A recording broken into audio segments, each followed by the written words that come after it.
Joe Teens Music here, guys. Today's topic is music and mental illness, and how mental illness affects the artist or musician. Today's mental illness is OCD, Obsessive Compulsive Disorder, and today's musical instrument is guitar. So, how does OCD affect a guitar player? Well, it did in many ways with me playing. So how it started, grew up in a rough household per se, and OCD was a way for me to control my surroundings. And for a lot of people, it's the same. It's a compulsion. That's why they call it obsessive compulsive disorder, because it's just a constant need to control what's going on around you. It's something that you do to decrease your anxiety in whatever situation you're in. And a lot of times that affects people's work life, intimate life, a lot of aspects of their personality. And yes, if you're an artist, or in this case, a guitar player, it affects your guitar playing. How it affected mine? So, I guess I just was really picky on what I learned. I started off learning other songs, like from Metallica and stuff like any other musician would. But when I got to actually practicing, I would only let myself practice certain things in order. I had a set schedule or agenda for what I was going to play in that particular session. And I had multiple guitars at the time too. And I would separate the guitars from what genre I was playing. So I played a lot of metal. So I'd use a guitar to play the metal only, even though my other guitar that I used just to play rock and roll on was a lot smoother and I could play a lot better because it had better ergonomics.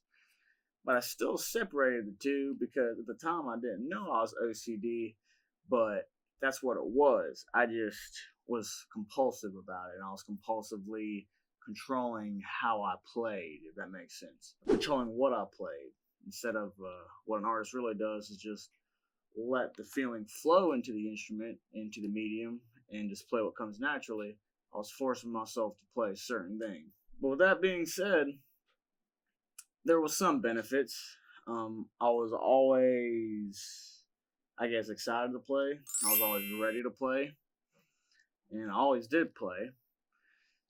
But a lot of the times, it was hell. Just getting through the practice and just learning things in general.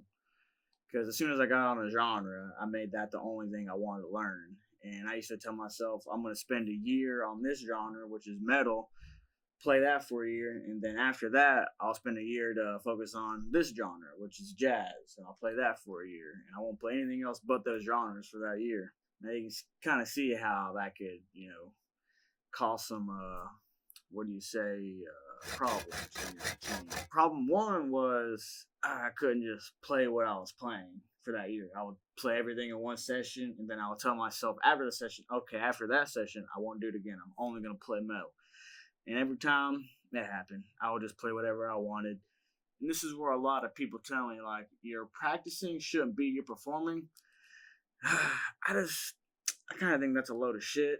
Because whenever I play, no matter what I play, or if I'm practicing or not, I love to play. So I consider it me performing, even though it's, sounds like shit sometimes.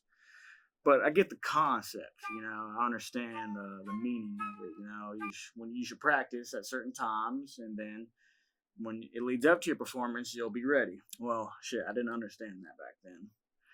But that's just a few ways that OCD affected me.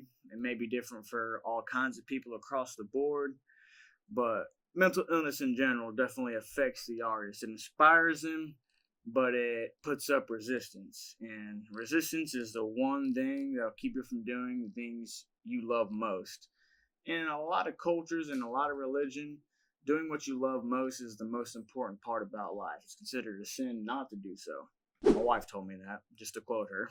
But, yeah, OCD, you're definitely picky about what instrument you're going to play, obviously.